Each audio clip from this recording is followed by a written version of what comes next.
Welcome to this edition of Canola TV, featuring the latest information on producing and marketing winter canola in the Southern Plains. Canola TV, a service of PCOM, Producers Cooperative Oil Mill.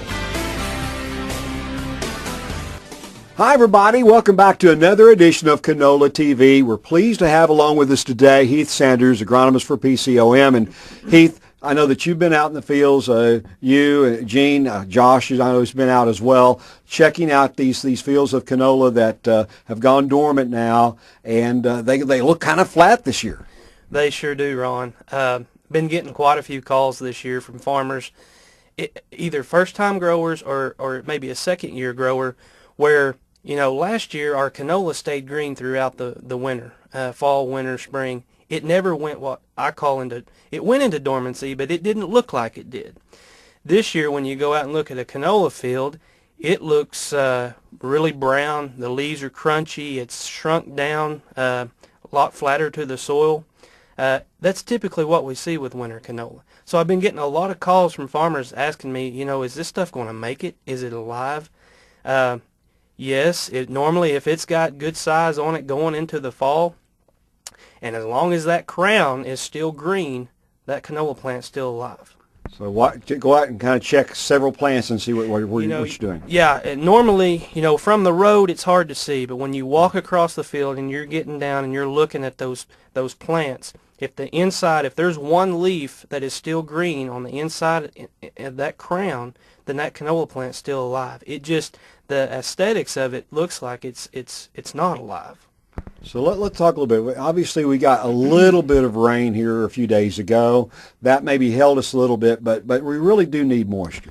Definitely. The rain that we received a week or so ago was a huge rain for this time of the year. It will help us. We have got really small canola and we've got really small wheat out there. But when we got that rain, we also, a few days later, we got extremely cold. And so everything really shrunk down then. We need some warmer days. We need to be able to hopefully get some more moisture. This moisture will help as our days continue to warm up and get longer. Then this crop is going to green up, and farmers are going to be able to evaluate exactly what they have out there in the field. Canola cannot look very good this time of the year and come back in the spring and it's just like unbelievable. We didn't think nothing was there. So canola has the ability to compensate for a lot of space. I know that wheat compared to wheat, when you look at a field of wheat, a lot of times you're starting to see the rows fill in a little bit. That really doesn't necessarily happen with canola at this stage, right? That's correct. A lot of times, you know, I've had farmers ask me, you know, is this a good enough stand?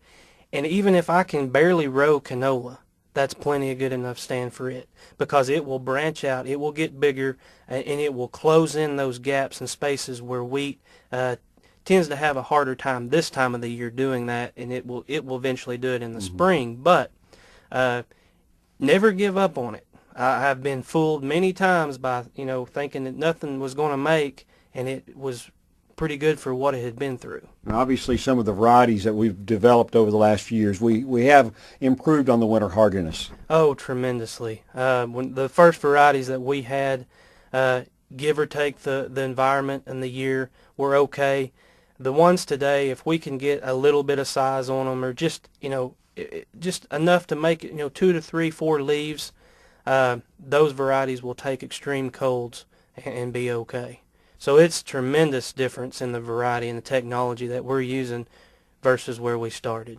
Well, let's talk about a couple of scenarios quickly. First of all, if we do get some rains, what sort of things do they need to be watching over the next, say, 30 to 60 days?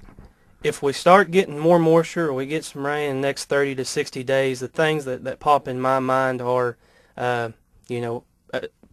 adding that additional nitrogen, top dressing, making those applications throughout the field, possibly looking at insects, but most importantly looking at their weed situation and accessing that. Most farmers, I like to see a 2-pass system with a herbicide. That way whatever weeds they didn't get killed in the fall, they can get in the spring. Granted, I know we've been dry, but we will get some escapes and get some up, you know, throughout the winter regardless. Okay. No rain. In other words, that's a very real possibility. We may not get much moisture this spring. What happens then? Well, then we start going to, I don't know what plan we're on now, if it's all the way back to M or K, but I think farmers need to be looking ahead to, accessing their fields, seeing what they got, possibly looking at planting other, summer crops, spring crops.